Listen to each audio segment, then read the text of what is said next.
It's the way it used to be. It really is the way it used to be, where people who could disagree on issues could come together and work together towards a better America. Again, we'll check in with you at another time, sir. Thank you. Yeah, all right. Thank you. You got it. Let's bring our panelists in for reaction now. I have former U.S. congressional staffer Jennifer Massey, along with Turning Point USA contributor Erin Elmore. Good to see both of you here. Erin, while just a touching interview there with Michael Reagan. Your thoughts on that? You know, it was so great to hear his words and his personal story about Colin Powell. And someone that never knew him personally, I hate to see that this is becoming political, because he was, although a political person by nature, he was a great servant to our country. He was great for our United States military, so decorated. I don't even know how they fit all of those awards and honors on his lapel. So truly, it's a very sad time in American history and for our country, because everything is so partisan and so political. And let's just hope that he is remembered for the great man that he was. And by the way, it's also important to realize right now we live in a time where it's about critical race theory and very different pronouns in our military. He was from a time when he defied all odds to become a great leader. Before the civil rights movement even took place is when he entered the military.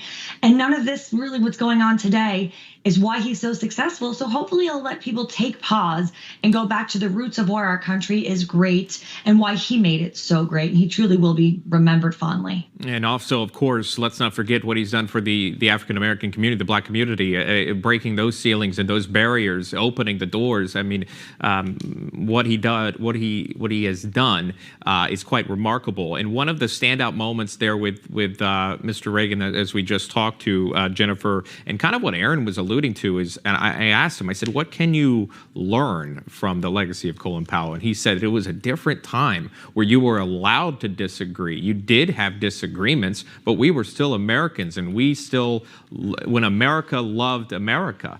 Words from Reagan there. Jennifer Massey, your thoughts on that?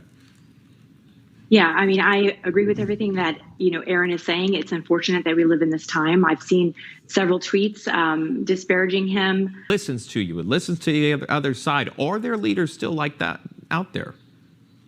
We are living in such a volatile time, in such a vitriolic time, when there seems to be no middle ground whatsoever. Left and right, we really don't assimilate at all because our viewpoints are so divergent. You often see that the left hates America and wants to destroy America, and people on the right and the conservatives say, I still have those American values and I want to bring us together. So truthfully, I wish I had a better answer, because people ask me, what can we do to move forward? And right now, I think it's a really, really tough question. And yes, we need someone brave, but we had someone amazingly brave, and that was Donald J. Trump. And he was vilified. And what he really was a breath of fresh air in a broken system. But the Washington establishment was so scared on both sides that he was going to shake up and change their status quo, that's why he isn't still with us today in terms of political office, I truly believe. But I'm hoping for a great midterm and a great 2024, because we have to move forward if we want to see the American dream continue to be something that our children have to live for.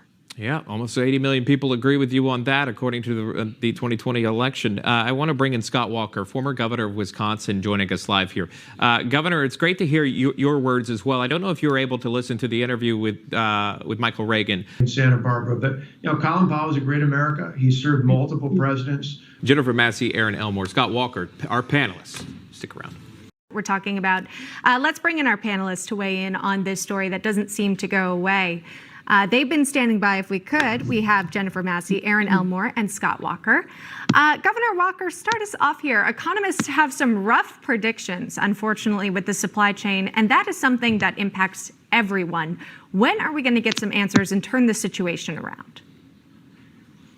Well, that's the problem with the Biden administration. They're only making it worse. It says this, it's telling us don't rant about short-staffed stores and supply chain woes. Try to lower expectations. Erin Elmore, how's that for a solution? What do you think about this opinion piece? Wow, third world democracy at work. We shouldn't live like this.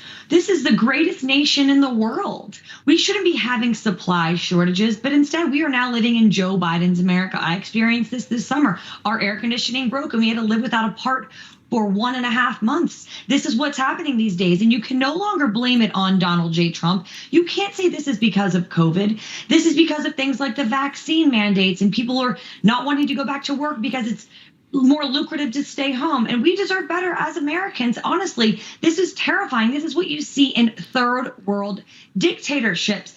This is why you see so much panic. I go to the gas station and I am just dumbfounded how much it costs to fill up my gas tank. And this is really going to hit the people that fight our wars and pay our taxes, everyday Americans that are just living paycheck to paycheck and trying to make ends meet. And Joe Biden seems to have no answers. Pete Buttigieg seems to have no answers.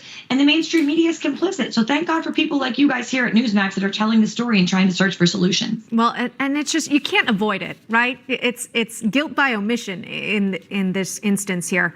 People, what happens, of course, in the midterms. Our thanks to our panelists, Jennifer Massey, Erin Elmore, and Scott Walker. Thank you all so much. We appreciate it. Still ahead, help.